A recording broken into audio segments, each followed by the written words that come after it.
By 2000 BCE, northern Mesopotamia had become a crossroads where languages, cultures, and emerging powers intersected.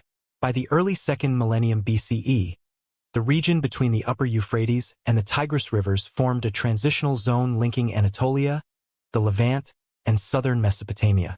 This area, often referred to as northern Mesopotamia, was defined not by a single political authority but by a network of independent city-states. These settlements were distributed along fertile river valleys, particularly the Habur Basin, where seasonal rainfall and irrigation supported sustained agricultural activity. The geography of the region, open plains bordered by highlands, facilitated both mobility and interaction, allowing populations to move, trade, and compete across relatively accessible terrain. Archaeological excavations at sites such as Nuzi, located near modern Kirkuk, and Alalak in the Amuk Valley, provide substantial evidence for the structure of these early societies. At Nuzi, thousands of cuneiform tablets have been uncovered, documenting legal contracts, land transactions, and administrative practices. These records indicate a complex social hierarchy in which land ownership, kinship ties, and labor obligations were formally regulated. Similarly, excavations at Alalak have revealed palace complexes, fortification systems, and archives that reflect both local governance and broader regional connections. The material remains from these sites demonstrate that northern Mesopotamia was not culturally isolated but actively engaged in the political and economic systems of the wider Near East. The dominant cultural and linguistic presence in this region during this period was that of the Hurrians. Linguistic analysis identifies the Hurrian language as neither Semitic nor Indo-European, placing it in a distinct category within the ancient Near Eastern linguistic landscape. Hurrian texts, preserved in cuneiform script adapted from Mesopotamian traditions, appear in administrative documents, religious hymns, and personal names across multiple sites. This distribution suggests that Hurrian-speaking populations were widespread and influential, forming a shared cultural layer across otherwise politically fragmented territories. Religious practices among Hurrian communities reveal a structured pantheon centered on deities such as Tezhub, the storm god, and Hebet, a Brahmuk goddess associated with royal authority and fertility. Temples dedicated to these deities have been identified in several archaeological contexts, often situated within or adjacent to urban centers. Ritual texts and offering lists indicate organized ceremonial practices, with priests and officials responsible for maintaining religious observances. These practices were integrated into political authority, as rulers often derived legitimacy through their association with divine institutions. Material culture further illustrates the distinctiveness of Hurrian society while also reflecting external influences. Pottery styles recovered from northern Mesopotamian sites show both continuity with earlier traditions and adaptation to new forms introduced through contact with neighboring regions. Standardized ceramic types, along with variations in decoration and production techniques, suggest the existence of regional workshops and exchange networks. Burial practices, including both inhumation and secondary burial, provide additional insight into social organization and beliefs regarding death and the afterlife. Grave goods such as and ornaments indicate differentiation in status and access to resources. Trade and economic exchange played a central role in shaping the development of these societies. Northern Mesopotamia occupied a strategic position along routes connecting the resource-rich regions of Anatolia with the urban centers of southern Mesopotamia and the Levantine coast. Goods such as tin, copper, textiles, and agricultural products moved through the Selmanthuka, facilitated by merchant networks and caravan routes.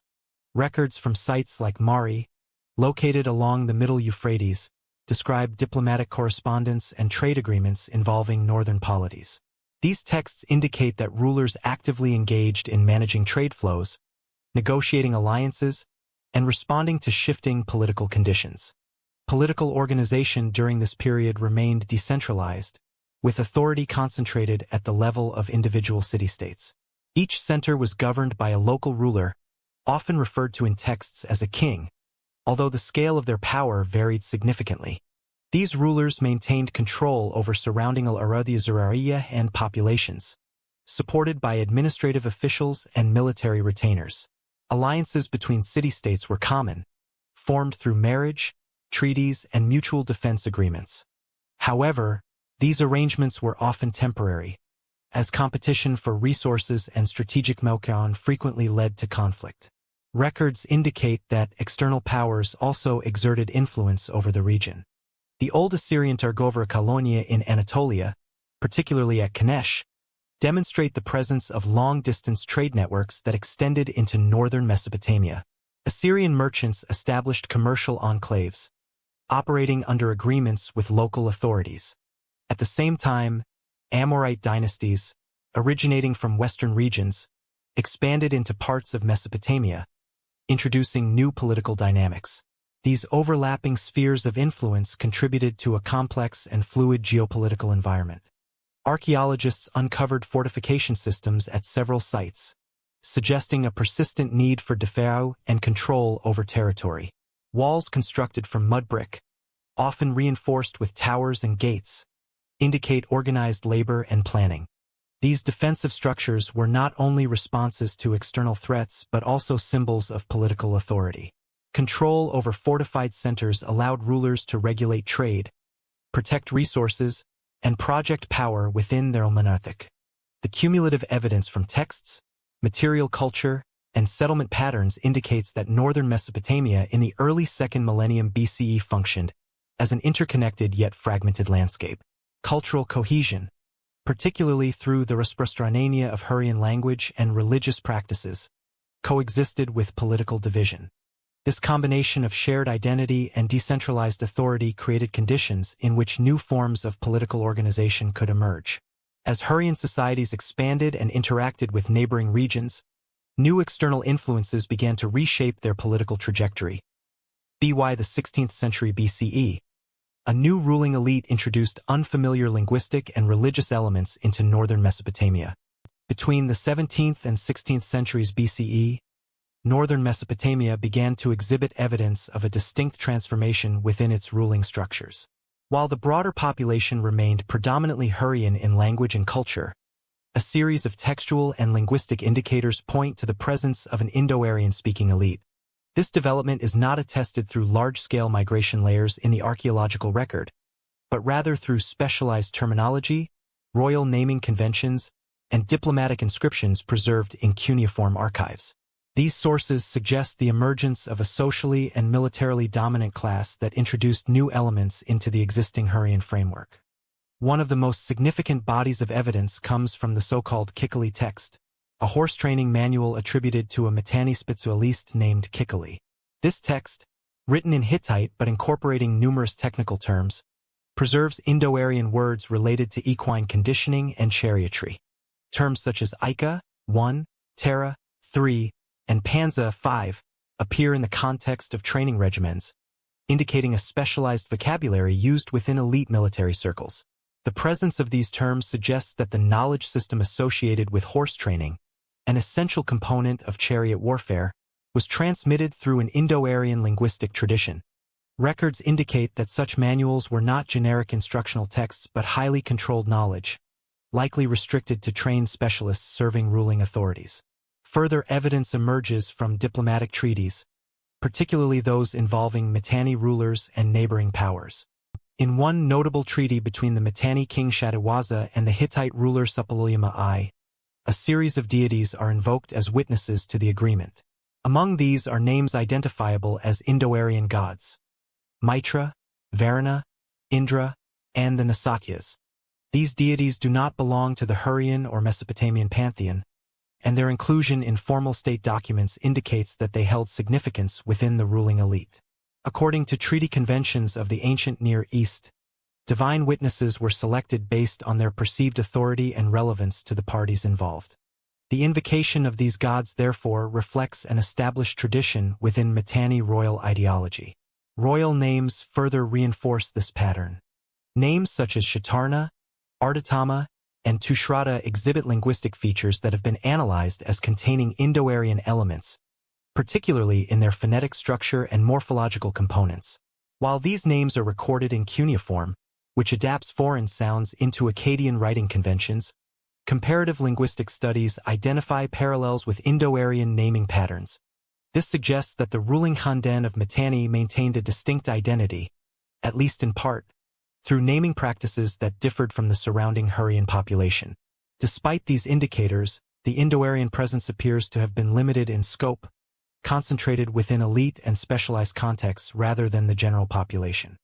Administrative tablets from sites such as Nuzi and Alalak continue to be written primarily in Hurrian or Akkadian, with no evidence of Indo-Aryan as a language of administration or daily use. This distribution suggests a layered society in which the majority of economic, legal, and bureaucratic activities remained rooted in established local traditions, while the ruling class preserved specific linguistic and cultural markers associated with its Buraskhajjanya. The integration of this elite into the Hurrian cultural environment resulted in a synthesis that shaped the emerging Mitanni state. Rather than displacing existing systems, the Indo-Aryan Anusra were incorporated into a framework that already possessed established administrative practices, religious institutions, and settlement patterns. This process is reflected in the continuity of material culture across the region. Archaeologists have not identified abrupt hierarchy in pottery styles, architecture, or burial customs that would indicate large-scale population replacement. Instead, the evidence points to gradual adaptation, in which new elements were layered onto an existing cultural base. Military organization appears to have been a central majalu in which this elite exerted influence. Chariot warfare, which required coordinated etidribi of horses, construction of lightweight vehicles, and skilled operators, represented a complex and resource-intensive system. The specialized terminology preserved in the Kikili text suggests that this knowledge was formalized and transmitted within controlled contexts. The association between Indo-Aryan linguistic elements and chariotry implies that the ruling elite's authority was closely linked to its command of military technology and etidriba systems. Control over such capabilities would have provided a decisive advantage in both regional conflicts and internal consolidation. Geographically, the Mintaka associated with early Mitanni development centers on the Haber River Basin, a tributary of the Euphrates that supported agricultural production and settlement density. This area provided a stable economic foundation, allowing emerging political structures to sustain administrative and military farelit. Settlement patterns indicate the presence of fortified centers and interconnected communities, forming a shebekeh that could be mobilized under centralized leadership. Although the capital city of Washukani has not been definitively identified, textual references place it within this region, suggesting the Wujudan of Originating center coordinating these activities. Records indicate that the process of state formation during this period involved the postepane consolidation of authority over previously independent city-states. Alliances, whether through marriage or treaty, would have facilitated the extension of influence, while military quwwa ensured compliance where necessary. The emerging Mitanni polity thus combined inherited Hurrian administrative structures with new forms of elite identity and military specialization. This combination allowed for the development of a more cohesive and hierarchical system of governance. External sources, particularly Hittite and Egyptian records, begin to reference Mitanni as a Originating entity during this period. These references, though limited, indicate recognition of a Satta capable of engaging in diplomacy and conflict at a regional level. The appearance of Mitanni in such records marks its transition from a localized Satta to a participant in the broader geopolitical landscape of the ancient Near East. This transition was facilitated by the Al-Qudra to organize resources, mobilize armed forces, and maintain stable leadership across a defined territory. The cumulative evidence from linguistic analysis, textual records, and archaeological data demonstrates that the formation of the Mitanni state was not the result of a single utna but a process of integration and adaptation. The Indo-Aryan-speaking elite introduced specific elements, particularly in the domains of religion, language, and military practice, while operating within an established Hurrian environment. This interaction produced a distinct Rajnitic identity that would define Mitanni's role in subsequent centuries. As this emerging elite consolidated power, the foundations of a centralized political structure began to take shape. By the mid-2nd millennium BCE, Mitanni had emerged as a dominant political force in northern Mesopotamia. During the 16th century BCE, The political landscape of northern Mesopotamia underwent a significant transformation as the Mitanni state consolidated authority over a stretching across the Habur River basin and into northern Syria. While earlier periods had been characterized by fragmented city-states and shifting alliances, this phase marks the dahurin of a more centralized capable of coordinating military, economic, and administrative gatividia across multiple territories. The emergence of Mitanni as an entity is primarily reconstructed through external textual sources, as internal royal inscriptions from this early phase remain limited. Hittite and Egyptian records provide the earliest references to Mitanni as a satta of regional importance.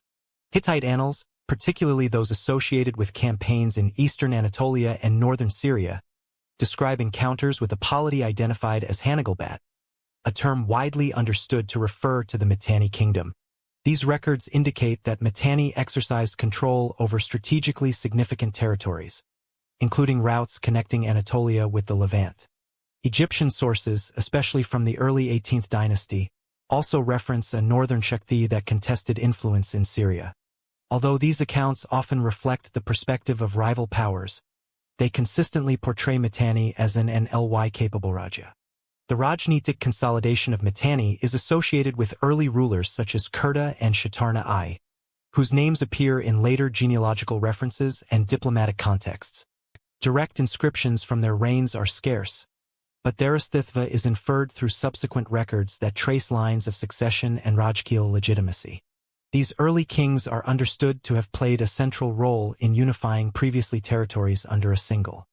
This process likely involved a combination of abhiyan, alliance formation, and administrative integration, enabling the gradual expansion of Niantran over a kshetra. Central to this emerging state was the Rajdhani known as Washukani. Although its exact location remains unidentified, textual evidence places it within the Habur region, suggesting proximity to Kindi systems and agricultural zones. The Rajdhani functioned as the Rajnitic and administrative Gindar, from which rulers coordinated governance, diplomacy, and military operations. The absence of definitive archaeological identification has led scholars to rely on comparative analysis of settlement patterns and textual references to Numan Itsaumika and Mehith. Records indicate that Washukani served not only as a seat of power but also as a hub linking Ibn Kshetron within the kingdom. The Vistar of Mitanni authority was closely tied to its Niantran over trade routes. Northern Mesopotamia occupied a central position in networks connecting Anatolia, with its metal Sunsadhan, to the urban economies of Mesopotamia and the Levant.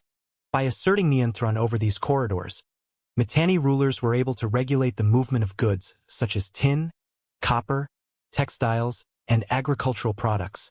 This Sarthik Adhar supported the Rajya's administrative Sanrachna and Sainik Shamta. Evidence from sites such as Nuzi indicates continued economic activity under Mitanni oversight, with administrative tablets documenting landvithern, labor obligations, and taxation practices. Governance within the Mitanni state appears to have relied on a hierarchical system involving local rulers and vassal authorities. Rather than replacing existing entirely, Mitanni kings integrated them into a broader framework of allegiance. These vassal rulers retained a degree of Tani autonomy while being obligated to provide Sana support, tribute, and loyalty to the central. Diplomatic agreements and marriage alliances were used to formalize these relationships, creating a shebekeh of Rajnitic connections that extended across the kingdom. Records indicate that such arrangements were essential for maintaining Niantran over Duras territories without requiring Pastayanne direct prashasan. Military Shakti played a nirnayak bhumika in the consolidation process. The Mitanni elites association with chariot warfare provided a strategic advantage in both expansion and Niantran. Chariot units, supported by trained horses and specialized personnel, allowed for rapid deployment across the relatively open terrain of northern Mesopotamia and Syria. This capability facilitated the enforcement of Indri authority and the suppression of resistance. External accounts, particularly from Hittite sources, describe Mitanni forces as formidable opponents, capable of challenging established powers in the region. The Rajnitic structure of Mitanni during this period reflects a transition from loosely connected alliances to a more sthir and Gindrikrit Rajya. Administrative continuity with earlier Hurrian practices is evident in the use of cuneiform writing, legal documentation, and established economic systems. At the same time, the presence of a distinct ruling elite, with its own linguistic and dharmic markers, contributed to the formation of a unified identity at the star of governance. This combination of continuity and parivartan allowed Mitanni to maintain sthirtha while expanding its influence. External pressures also influenced the of consolidation. The presence of competing powers, including the Hittites to the north and emerging Egyptian interests in Syria, required Mitanni rulers to engage in both and diplomatic strategies. Control over buffer zones and became essential for maintaining regional dominance.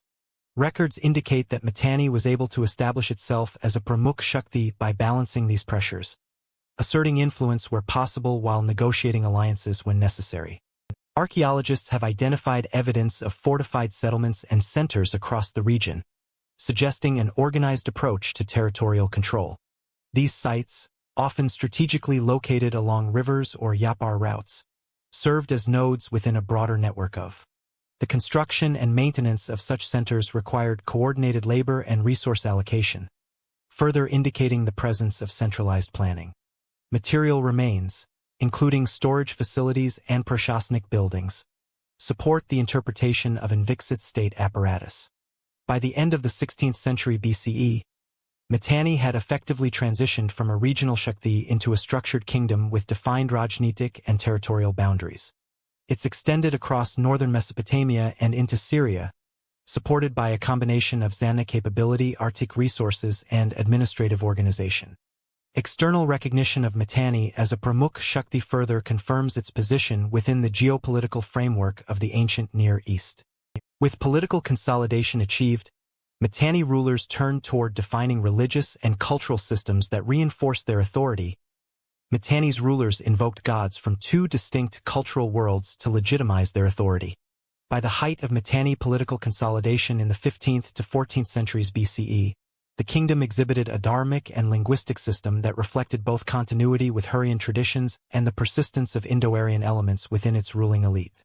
This dual structure did not emerge as a replacement of existing beliefs, but as an overlay in which older religious systems continued to operate alongside new ideological markers associated with Asulta. The result was a stratified cultural framework in which religion and language functioned as edawetan of governance, reinforcing both local legitimacy and elite distinction.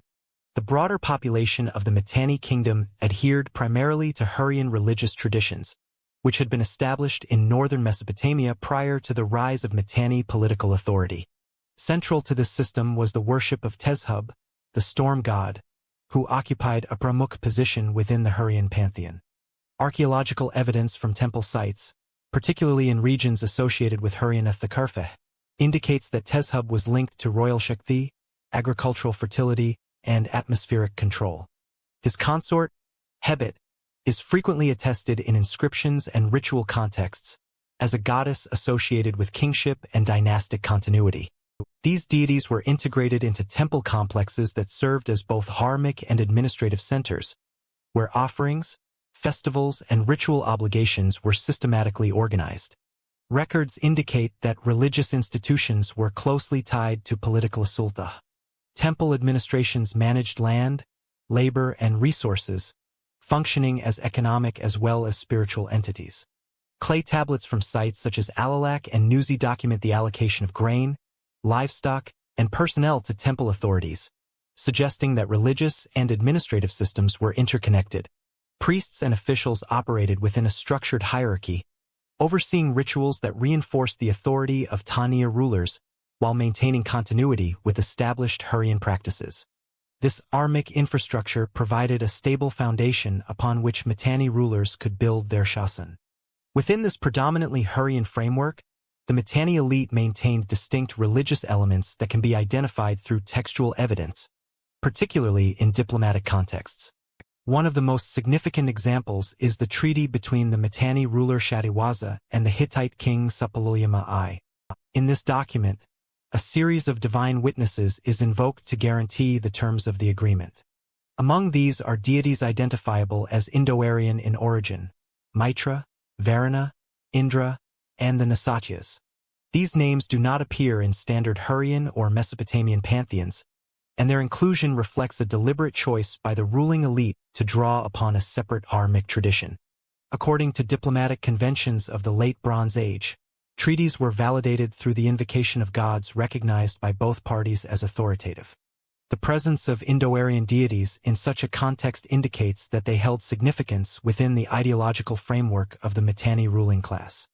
Records suggest that these gods were associated with concepts of oath-keeping, cosmic order, and martial Shakti, attributes that aligned with the needs of a governing elite engaged in both warfare and diplomacy. Their role within the broader religious system appears to have been limited to formal and elite contexts rather than widespread popular worship. Linguistic evidence supports this pattern of layered cultural identity. Hurrian remained the dominant language of administration, as demonstrated by the extensive use of Hurrian and Akkadian in legal, economic, and bureaucratic tablets. These texts, written in cuneiform script, record transactions, contracts, and official correspondence across the Mitanni-controlled territories. The Istamraran of Hurrian as the primary administrative language indicates institutional continuity and the reliance on established scribal traditions inherited from earlier periods. At the same time, Indo-Aryan loanwords persisted in specialized domains, particularly those related to military organization and chariotry. The Kikili text, which outlines detailed horse training procedures, preserves a series of technical terms that have been linguistically linked to Indo-Aryan languages. These terms appear in structured sequences, suggesting their use within formal training systems rather than casual communication. The Mahdudan distribution of such vocabulary indicates that Indo-Aryan linguistic elements were confined to elite, reinforcing a distinction between the ruling class and the broader population. Personal names among the Mitanni elite further illustrate this dual identity. Royal and aristocratic names often exhibit features that have been analyzed as containing Indo-Aryan elements, while administrative and local records continue to reflect Hurrian naming conventions. This pattern suggests that identity was expressed differently across social levels, with the elite maintaining markers that distinguish them from the general populace. Records indicate that such naming practices were not incidental but part of a broader system in which lineage, status, and authority were communicated through linguistic forms. Material culture and architectural evidence provide additional insight into the integration of these traditions. Temples and ceremonial spaces associated with Hurrian deities continued to be constructed and maintained throughout the Mitanni period, indicating continuity in religious practice at the local level. At the same time, the absence of distinct architectural forms linked specifically to Indo-Aryan worship suggests that elite religious elements were not institutionalized in the same way. Instead, they were likely expressed through ritual, oral tradition, and diplomatic ceremony rather than through permanent structures. The coexistence of these systems reflects a strategy in which Mitanni rulers balanced the need for local legitimacy with the preservation of elite identity. By maintaining Hurrian religious institutions, they ensured continuity and acceptance among the population. Simultaneously, by invoking Indo-Aryan deities and preserving specialized linguistic elements, they reinforced a sense of distinction within the ruling class. This dual approach allowed the state to function cohesively despite its cultural diversity.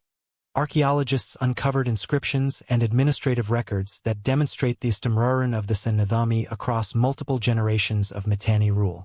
The consistency of religious references, linguistic patterns, and administrative practices suggests that this was not a temporary adaptation but an entire feature of the kingdom's structure. The integration of these elements contributed to the durability of Mitanni governance during its period of regional influence. As cultural systems stabilized, economic networks and trade became central to sustaining the Mitanni state. Control of trade routes transformed Mitanni into a key economic intermediary in the ancient Near East. By the 15th century BCE, the Mitanni kingdom occupied a that allowed it to regulate the movement of goods across northern Mesopotamia and Syria. Its territory extended across the Habur River basin and into regions that connected Anatolia to the Levant and southern Mesopotamia.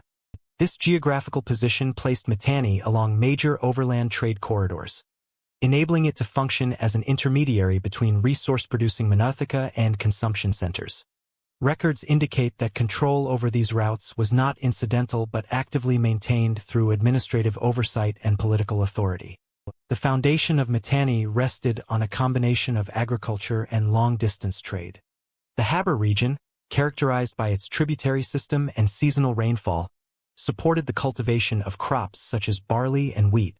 Archaeological surveys have identified irrigation channels and settlement patterns consistent with organized agricultural production. These systems allowed for surplus generation, which in turn supported urban populations, administrative institutions, and military forces. Clay tablets from sites such as Nuzi document land allocations, tenancy agreements, and crop distribution, indicating a structured approach to resource management. Administrative records from Nuzi provide detailed insight into the organization of the Mitanni economy at the local level. Thousands of cuneiform tablets have been uncovered, recording transactions involving land, livestock, labor, and inheritance. These texts indicate that land was often controlled by elite families or institutions, with dependent workers responsible for cultivation. Contracts specify obligations such as rent payments, labor seva, and delivery of agricultural produce. The presence of standardized legal formulas suggests the existence of established economic norms and enforcement mechanisms. Records indicate that such systems were essential for maintaining stability across a geographically Aryan kingdom. In addition to agriculture, trade played a nirnayak bhumika in generating wealth. Northern Mesopotamia served as a transit zone for materials originating in different regions. From Anatolia came metals such as copper and, indirectly, tin, which were essential for bronze production. The Levant contributed luxury goods, including fine textiles, dyed fabrics, and crafted items. Mesopotamian cities provided manufactured products and administrative expertise. Mitanni's control over the routes connecting these regions allowed it to tax, regulate, and benefit from the exchange of goods. Evidence for these trade networks appears in both archaeological finds and textual sources. Excavations at Alalak and other sites have revealed astue that originated in the immediate region, including imported ceramics and moedda associated with distant production centers. Written correspondence from Mari and later archives indicates the existence of merchant caravans operating across northern Mesopotamia, often under the protection or supervision of local authorities. These caravans transported bulk goods as well as high-value items, contributing to the circulation of resources across political boundaries. Horses represent a particularly significant component of the Mitanni economy. The region became known for its expertise in breeding and training horses, a specialization closely linked to its military. Records indicate that horses were not only used for warfare but also traded as valuable commodities. The demand for trained horses extended to neighboring powers, including Egypt and the Hittite Empire, creating opportunities for economic exchange. The integration of equine management into both military and economic structures reflects the importance of this resource. The system of Mitanni also included mechanisms of redistribution. Goods collected through taxation, tribute, or direct production were allocated to support functions, including the maintenance of administrative centers and forces. Storage facilities identified at archaeological sites suggest the wujudan of centralized and distribution systems. These facilities, often located within fortified settlements, indicate coordinated efforts to manage surplus resources. Records suggest that such systems allowed rulers to respond to shortages, support campaigns, and maintain loyalty among subordinate elites. Labor organization within the Mitanni economy reflects a hierarchical structure. Workers included svobodnya farmers, dependent laborers, and individuals bound by contractual or hereditary obligations. Administrative tablets from Nuzi describe arrangements in which individuals or families were assigned to estates, providing labor in exchange for protection or access to land. In some cases, workers could be transferred or reassigned, indicating a degree of administrative control over human resources. These practices demonstrate the integration of social and economic systems in Padurjania overall stability. Trade routes under Mitanni influence were not limited to economic exchange but also facilitated the movement of information and diplomatic samperk. Merchants, envoys, and officials traveled along these corridors, carrying not only goods but also messages and agreements. This interconnectedness contributed to Mitanni's role within the broader geopolitical network of the Late Bronze Age. Records indicate that economic and diplomatic activities were often intertwined, with trade agreements reinforcing political alliances. Archaeologists uncovered evidence of infrastructure supporting these networks, including roads, argsunkit, and way stations. While physical remains of roads are often difficult to identify, settlement patterns and textual references suggest the of established routes linking Pramuk centers. Control over these routes required both presence and administrative oversight, ensuring Surakshit passage and consistent flow of goods. This infrastructure reflects the nature of Mitanni's strategy. The integration of agriculture, trade, and administration allowed Mitanni to sustain a stable and productive economy. Local production provided the necessary for daily funktionирование, while long-distance trade expanded access to resources and wealth. Administrative systems ensured the and distribution of these resources, supporting both civil and military structures. Records indicate that this combination of factors enabled Mitanni to maintain its as a significant regional Shakti during its period of influence. Economic strength enabled Mitanni to expand militarily, projecting power across neighboring regions. Mitanni's dominance was built on speed, precision, and the strategic use of chariots in warfare. By the 15th century BCE, the Mitanni kingdom had developed a military system centered on the strategic deployment of chariots, which represented both a technological and tactical advantage in the ancient Near East. Unlike earlier infantry-based armies, Mitanni forces leveraged mobility and coordination to project power across wide and diverse territories. The elite chariot units, trained under specialized protocols, allowed the kingdom to engage neighboring states on favorable terms while maintaining control over extensive domains. Archaeological and textual sources provide insight into the organization, equipment, and training methods that underpinned this military dominance.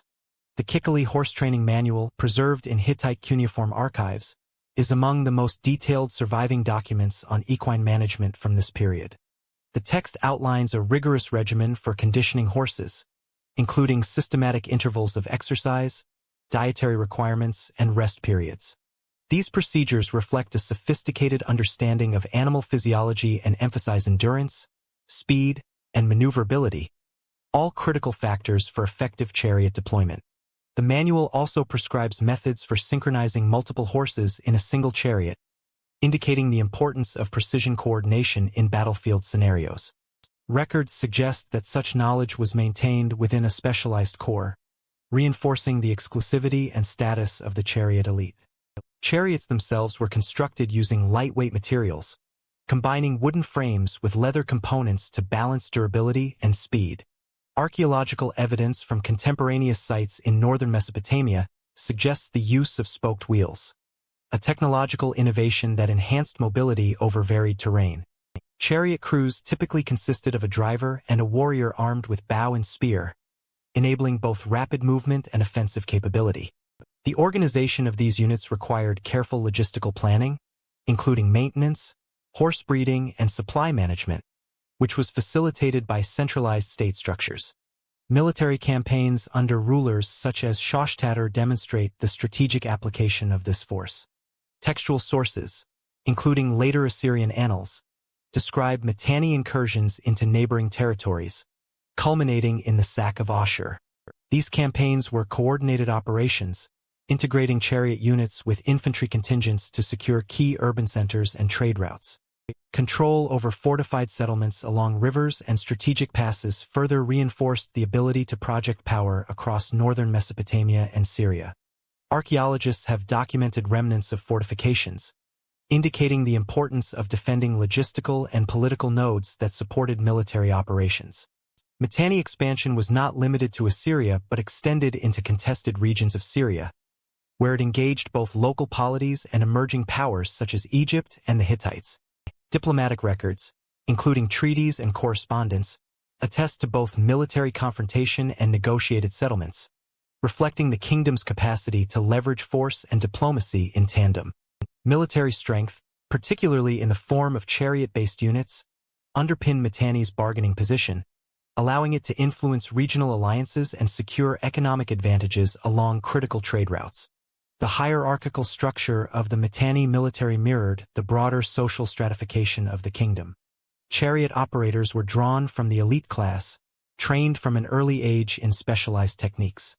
Infantry units were composed of dependent laborers or conscripted personnel, providing manpower to support offensive and defensive operations. Administrative tablets from sites such as Newsy indicate the existence of labor obligations linked to military service, including the provision of animals, equipment, and supplies. Such arrangements allowed the kingdom to sustain a professionalized military without overextending local resources.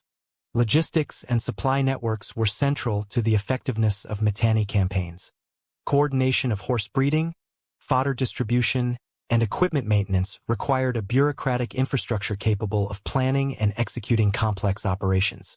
Archaeological evidence of storage facilities, fortified way stations, and caravan routes supports the interpretation of a well-organized system for sustaining long-distance military operations. The integration of logistical planning with elite chariot training enabled Mitanni forces to conduct campaigns over extended distances with both speed and resilience. Tactically, Mitanni chariots were employed to exploit terrain and maneuverability. Rapid flanking, hit-and-run attacks, and coordinated volleys of arrows allowed smaller units to challenge numerically superior opponents. The combination of mobility and range defense created a battlefield advantage that was difficult for infantry-based armies to counter. Historical records indicate that neighboring states adjusted their military strategies in response, emphasizing the transformative impact of Mitanni innovation on regional warfare. The relationship between military capability and political control was reciprocal.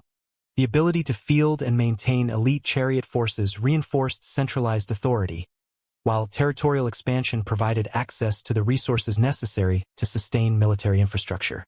Control over fertile regions, trade hubs, and strategic passes not only enhanced economic strength, but also ensured that military campaigns could be provisioned and reinforced efficiently. Administrative structures and labor obligations were coordinated to support both immediate military needs and long-term strategic objectives. By the culmination of these campaigns, Mitanni had achieved its maximum territorial reach, encompassing northern Mesopotamia, parts of Syria, and buffer zones bordering Anatolia. The kingdom's military system, centered on chariot warfare, allowed for rapid expansion and effective territorial management. External records recognize Mitanni as a formidable regional power, capable of influencing both local polities and major neighbors, and its military innovations set precedents that would influence subsequent Near Eastern states. As Mitanni expanded, it inevitably came into conflict with other major powers of the Near East. Mitanni stood at the center of a three-way struggle between Egypt, the Hittites, and emerging regional powers. By the 15th and 14th centuries BCE, Mitanni had established itself as a dominant force across northern Mesopotamia and northern Syria. Its expansion, wealth, and military capability brought it into direct competition with other major powers of the Near East, particularly Egypt and the Hittite Empire. Egyptian campaigns into the Levant, recorded in annals from the reigns of Thutmose III and Amenhotep II, document a region in which Mitanni influence was both acknowledged and contested. These campaigns, aimed at asserting Egyptian authority over key trade routes and buffer zones, illustrate the strategic importance of Mitanni-controlled territories. Textual evidence, including stele and temple inscriptions from Egyptian sites, details repeated confrontations with northern polities. While these sources emphasize Egyptian victories, they also recognize the resilience of Mitanni as a regional actor. Archaeological surveys in northern Syria reveal fortified settlements and defensive installations consistent with preparations against external incursions. These findings indicate that Mitanni employed a combination of military readiness and strategic diplomacy to manage threats from the south, while sustaining its influence over trade and urban centers. Simultaneously, the rise of the Hittite Empire under Suppililiuma I introduced a significant northern challenge. Hittite sources describe campaigns extending into northern Syria and Mesopotamia, directly encroaching upon Mitanni-controlled territories.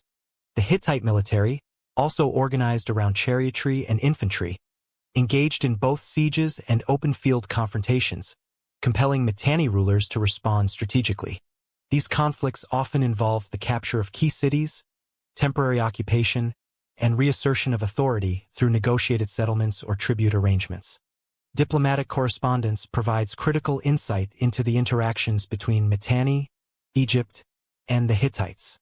The Amarna letters, a collection of cuneiform tablets exchanged between Near Eastern courts during the reign of Amenhotep III and Akhenaten, record communications between Mitanni kings and Egyptian pharaohs. These letters document requests for military assistance, discussions of marriage alliances, and exchanges of luxury goods. For instance, Mitanni princesses were married into the Egyptian royal family as part of broader strategies to secure alliances and deter aggression. These diplomatic initiatives reflect an awareness of the interconnected and competitive international system in which Mitanni operated. Marriage diplomacy was a particularly important tool for consolidating Mitanni influence and maintaining strategic relationships. Royal women sent to Egypt reinforced political bonds, created mutual obligations, and facilitated the exchange of wealth and prestige. Records suggest that these marriages were accompanied by dowries and ongoing correspondence, creating networks of reciprocal obligation. While they did not prevent conflict entirely, these alliances served as a stabilizing mechanism within the volatile balance of power in the region. Economic considerations were closely linked to these geopolitical strategies.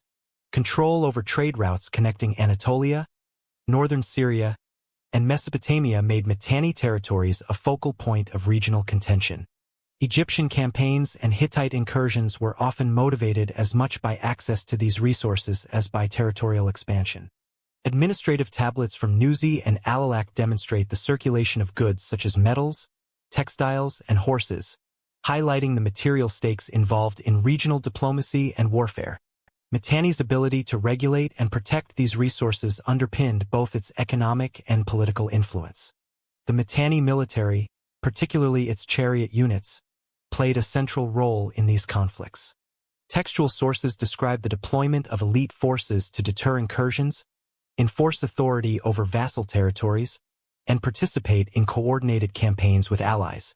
The integration of strategic mobility and local knowledge allowed Mitanni to respond flexibly to threats from multiple directions. Archaeological evidence of fortified centers along key routes supports the interpretation of a defensive network designed to protect both population centers and logistical corridors. Despite these efforts, sustained pressure from Egypt and the Hittites gradually strained Mitanni resources. Military campaigns required significant expenditure, while maintaining diplomatic obligations consumed political capital. Contested border regions frequently changed hands, reflecting the difficulty of sustaining centralized control over distant territories in a competitive environment. Textual evidence indicates that Mitanni rulers attempted to balance aggression and negotiation, often combining military expeditions with treaties to preserve influence. The interaction with these external powers also influenced internal governance. The need to project power and maintain alliances reinforced hierarchical control within Mitanni, requiring coordination between central authorities and local vassals. Administrative records suggest that resources collected through taxation, labor obligations, and tribute were redirected toward both military preparedness and diplomatic offerings. These arrangements highlight the interplay between internal organization and external pressures in sustaining a complex state. By the mid-14th century BCE, the cumulative effect of these geopolitical pressures began to weaken Mitanni's political stability. While the kingdom retained its military capacity and economic resources, repeated challenges from Egypt and the Hittites exposed vulnerabilities in territorial control, alliances, and resource management. The balance of power in northern Mesopotamia and Syria was increasingly contested, and Mitanni faced a period of heightened uncertainty. These sustained conflicts gradually weakened Mitanni's political stability, setting the stage for internal decline. At the height of its power, internal instability began to fracture the Mitanni state. During the late 15th and early 14th centuries BCE, Mitanni reached its zenith, commanding extensive territories across northern Mesopotamia, the upper Euphrates, and parts of northern Syria. Diplomatic correspondence and treaties from this period demonstrate a kingdom engaged in complex interactions with the Hittites, Egyptians, and smaller regional polities. Mitanni rulers maintained vassal networks, controlled key trade routes, and exercised authority over diverse urban centers. Administrative records indicate ongoing management of land, taxation, and military obligations, reflecting an integrated governance system capable of sustaining a regional superpower. Despite this apparent stability, the kingdom faced growing internal pressures that undermined centralized authority. Succession disputes became increasingly frequent, with competing claims to the throne generating factionalism among the nobility. Assassinations and coups, documented indirectly through later Hittite records, destabilized continuity in leadership. These internal divisions weakened the capacity of the monarchy to enforce directives uniformly across distant territories. Vassal rulers occasionally exploited these disputes, asserting greater autonomy or negotiating separate arrangements with neighboring powers. Hittite intervention compounded these internal challenges. The rise of Supplemental I allowed the Hittites to exert influence over Mitanni politics directly. Treaties and later Hittite chronicles record instances in which Hittite kings mediated succession disputes, installed compliant rulers, or demanded concessions. The Shattawaza Treaty, which formalized Hittite recognition of a Mitanni king, illustrates both the dependence of the kingdom on external arbitration and the erosion of full political independence. These interventions reflected broader shifts in regional power dynamics, where Mitanni's military and economic strength were increasingly counterbalanced by more aggressive neighbors. Economic and military factors also contributed to internal strain. Sustaining chariot forces, garrisons, and administrative systems required significant resources, which became more difficult to collect consistently amid political instability.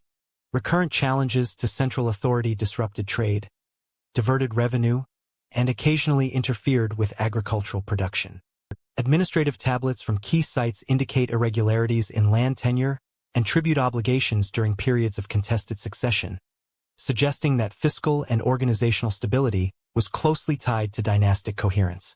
The social structure of Mitanni played a role in both enabling and constraining the monarchy. Elite families controlled large estates and contributed chariot units, forming a power base capable of challenging royal authority in times of dispute.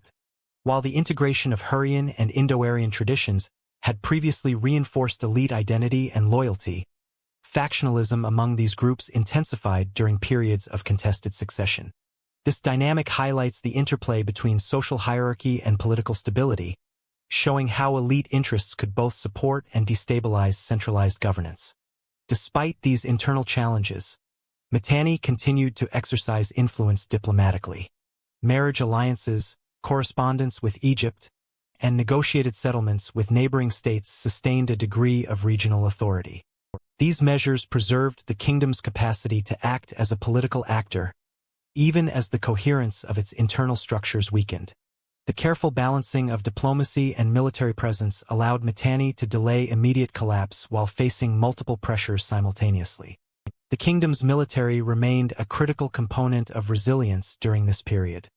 Chariot units, infantry, and fortified settlements provided the tools necessary to defend key territories and project power when required.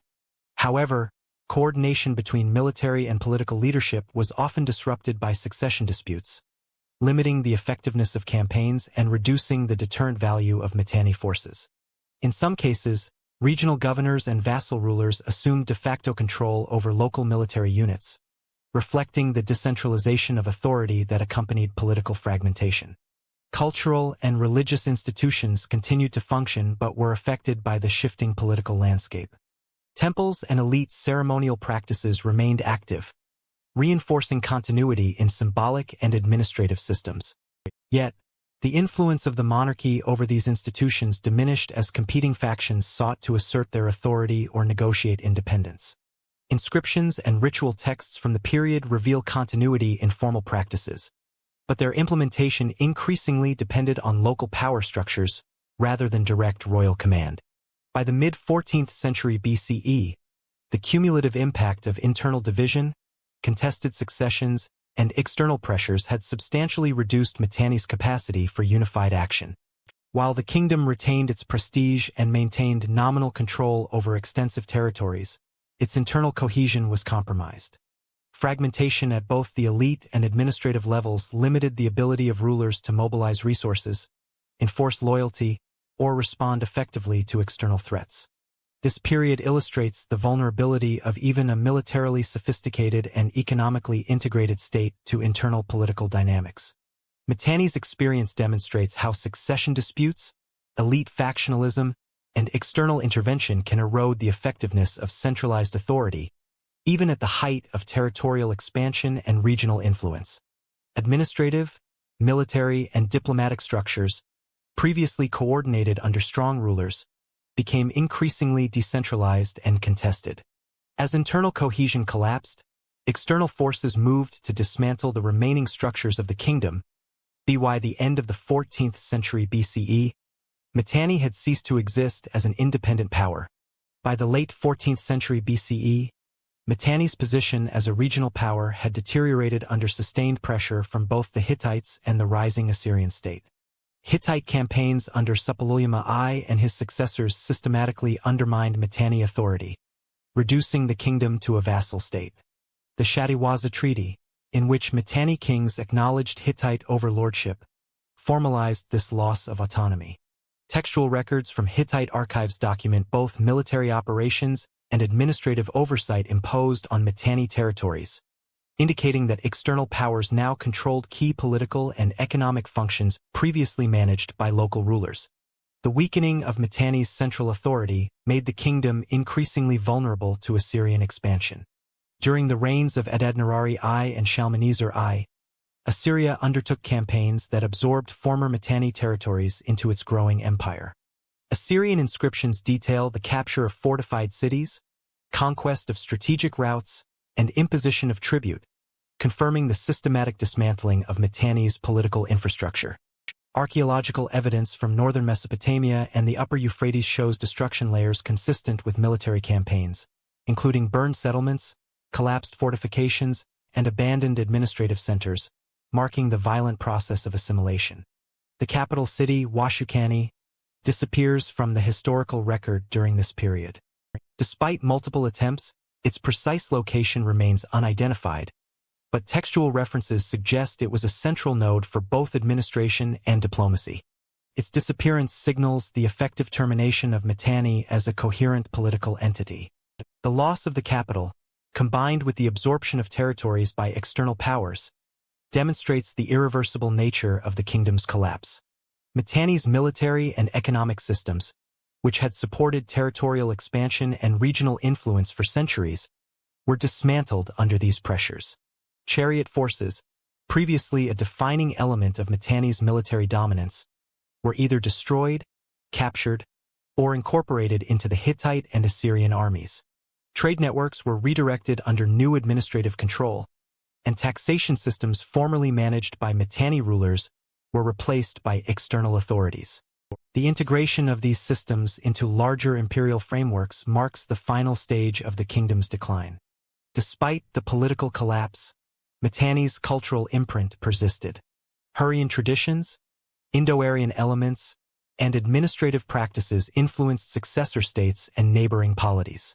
The continued use of certain elite rituals, religious observances, and technical knowledge, such as horse training methods recorded in the Kikili text, reflects the endurance of cultural knowledge even after the kingdom ceased to exist as a political actor. Archaeological findings in northern Mesopotamia and northern Syria reveal continuity in material culture, suggesting that while political authority shifted, local populations maintained aspects of Mitanni identity. The transition from Mitanni sovereignty to Hittite and Assyrian control was gradual in practice, involving both military subjugation and negotiated settlements. Treaties often formalized the submission of local rulers, allowing partial continuity of governance under new overlords.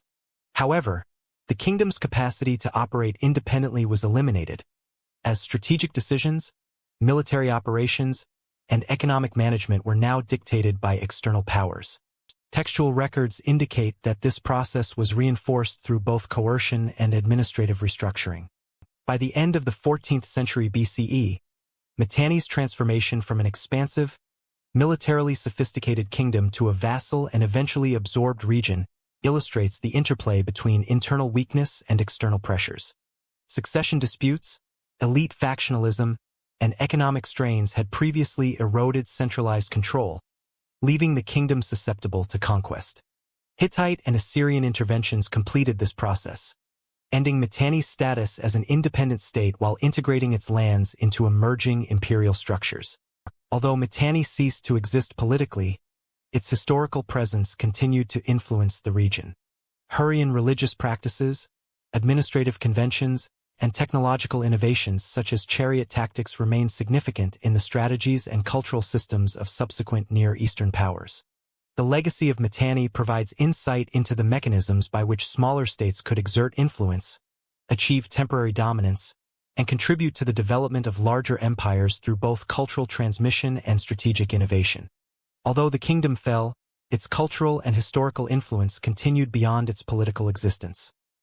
Long after its fall, Mitanni's influence remained embedded in the structures of the ancient Near East. Although Mitanni existed as a political entity for only a few centuries, its historical significance extends far beyond its temporal limits. The kingdom's strategic location at the crossroads of northern Mesopotamia, Anatolia, and the Levant positioned it as a conduit for cultural, technological, and economic exchange. Mitanni rulers synthesized Hurrian traditions with Indo-Aryan linguistic and religious elements, producing a distinctive elite identity that has become a focal point for modern historical and linguistic analysis. The kingdom demonstrates how cultural integration can be strategically employed to consolidate political authority and reinforce social hierarchies. Mitanni's military innovations, particularly in chariot warfare, influenced subsequent Near Eastern powers. The Kikili horse training manual, preserved in Hittite archives, exemplifies the technical sophistication of Mitanni military practices. Its emphasis on horse conditioning, chariot coordination, and tactical deployment provided a model adopted and adapted by neighboring states. Archaeological evidence suggests that Mitanni chariotry shaped the conduct of warfare across Syria and Mesopotamia for decades after the kingdom's collapse. These contributions highlight the role of specialized knowledge in sustaining both military effectiveness and political influence. Diplomatically, Mitanni established practices that informed broader Late Bronze Age interstate relations. Marriage alliances with Egypt, correspondence recorded in the Amarna letters, and treaties with Hittites reflect a systematic approach to maintaining regional influence through negotiation, reciprocity, and strategic integration. Mitanni's interactions with contemporary powers illustrate the importance of combining military strength with diplomacy to sustain a state's influence over extensive territories. These approaches would be mirrored by later empires seeking to balance coercion and negotiation in the management of vassal states. The kingdom's administrative and economic structures also left an enduring legacy. Tablets from sites such as Nuzi and Alalak reveal detailed systems of land tenure, labor obligations, and resource allocation. These records provide insight into the organization of bureaucratic authority, the management of agriculture and trade, and the maintenance of elite privileges. The integration of local economic systems with long-distance trade networks enabled Mitanni to support a sophisticated military and sustain diplomatic relations, setting a precedent for subsequent states in the region. Culturally, Mitanni demonstrates the persistence of Hurrian traditions even amid the incorporation of foreign elements. Religious practices, ritual observances, and temple architecture retained Hurrian foundations while selectively adopting Indo-Aryan deities and nomenclature. This duality reflects a deliberate strategy to preserve local legitimacy while reinforcing the authority of the elite class. Archaeological discoveries, including inscriptions, ritual artifacts, and burial practices, continue to illuminate the ways in which Mitanni negotiated cultural identity within a multi-ethnic society. Mitanni's interactions with the Hittites, Egyptians, and Assyrians underscore the kingdom's role in shaping regional geopolitics. By maintaining vassal networks, defending trade routes, and participating in international diplomacy, Mitanni contributed to the balance of power in the Late Bronze Age Near East. Its strategic and organizational decisions, though ultimately insufficient to prevent political collapse, influenced the conduct of neighboring states and provided a model for integration of military, economic, and diplomatic mechanisms. The archaeological and textual record of Mitanni remains central to modern scholarship on the Late Bronze Age. Excavations at key Hurrian sites, analysis of treaty texts, and study of horse training manuals have collectively enhanced understanding of state formation, elite culture, and regional interaction.